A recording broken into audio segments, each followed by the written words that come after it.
What's going on, everybody? Mortem here, this time bringing you some details about Dragon's Dogma 2, which was finally showcased a bit at the Tokyo Game Show this weekend, after being pretty quiet since its announcement last year, which actually happened just a couple months after I had reviewed that game myself, as what I normally do is review a lot of older games in between newer releases, which just hasn't been happening lately for the constant new releases the back half of the year has brought. But nonetheless, I am very excited for Dragon's Dogma 2. I really enjoyed Dragon's Dogma, and I think from what they've shown off over a couple of videos and at their show, definitely makes it look like the game is headed in the right direction, which for me was simply taking what Dragon's Dogma was, cleaning up a lot of the jank that game had, and you'd pretty much be good to go. That's how good Dragon's Dogma was. So let's go over that a little bit. Story-wise, it is my understanding that there are going to be two Arisen. If you've never played Dragon's Dogma, the very abbreviated version of this is that there is a cycle to the world, basically, where a dragon comes, marks an Arisen, the Arisen then has to either kill the dragon or fail, which then can lead to various outcomes. However, for whatever reason, this time around, there appears to be two Arisen, you and someone else, which naturally makes that a bit awkward, and I'm sure more about the story will be revealed. But I was curious if they were literally just going to do the Arisen thing again, because technically that would fit in the context of this universe, but it does look like they're elaborating on that a bit. In addition to that, it will also be possible to play as the newly introduced Beastren, or a beast race, basically. Essentially our Khajiit, our Tabaxi, whatever fantasy version of them you would prefer, your cat folk. They're going to be in the game and playable. It's my understanding they will be both available as a race for you and your pawn. Just like the first game as well, it looks like there will be a party size of 4. You, of course, your pawn, which is a secondary character you generate, and then 2 other pawns from other players, as it looks like they are just wholesale reintroducing the pawn system. And for those who don't know, instead of a multiplayer mode, this game has pawns. Your pawn will be available to other people online. They will essentially hire your pawn and it will follow them around, and based on the quest you've done with that pawn,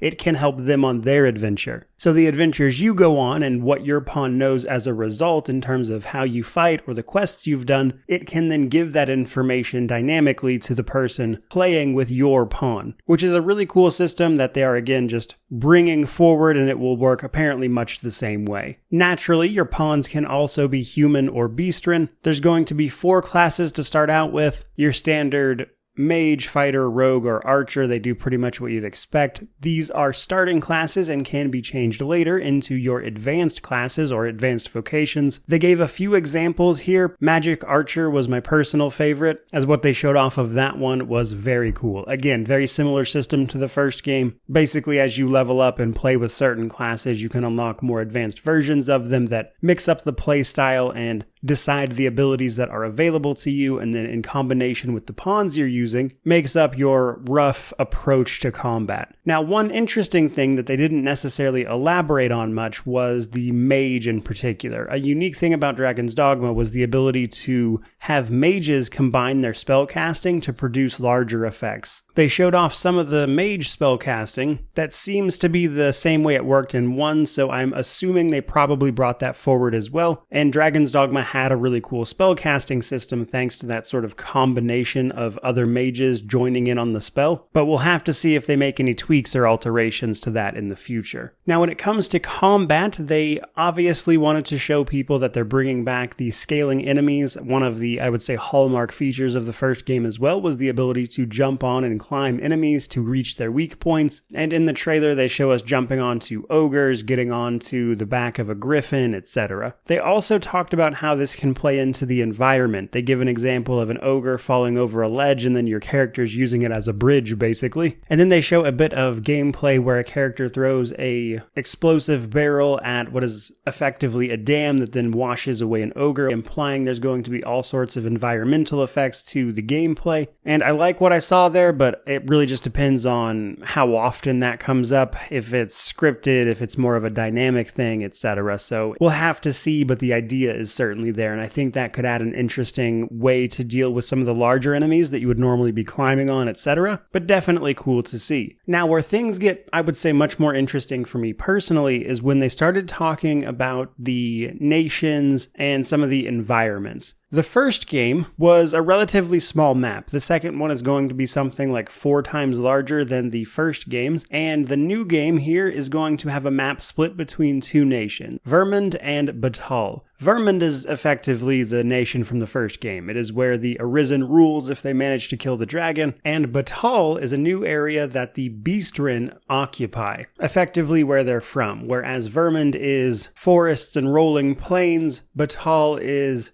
desert and oasis type of environment. So I think that'll be interesting. Honestly, anything that expands the map size from the first game was the right move here. But I am excited to see what, if anything, they managed to make the Beastren unique with, as that type of character and culture has been done a lot in fantasy. So I'm curious how much they can bring to the table to make that feel like its own unique thing. Because while I absolutely want to play a lion-looking Beastren going full in on like two-handed warrior stuff, because that sounds super fun, I do hope the game brings more to their culture that makes them feel different than like every other fantasy version of this. Nonetheless, though, it looks like exploring the culture of both these nations and, again, what is going on with the Arisen situation is likely going to play into much of the story. They also emphasized that exploring can be dangerous at night, much like the first game again, as we have a day-night cycle. At nighttime, you can barely see without the appropriate lighting. Enemies are much more dangerous. Some are unique and only come out at night. So in general, wandering around at night is a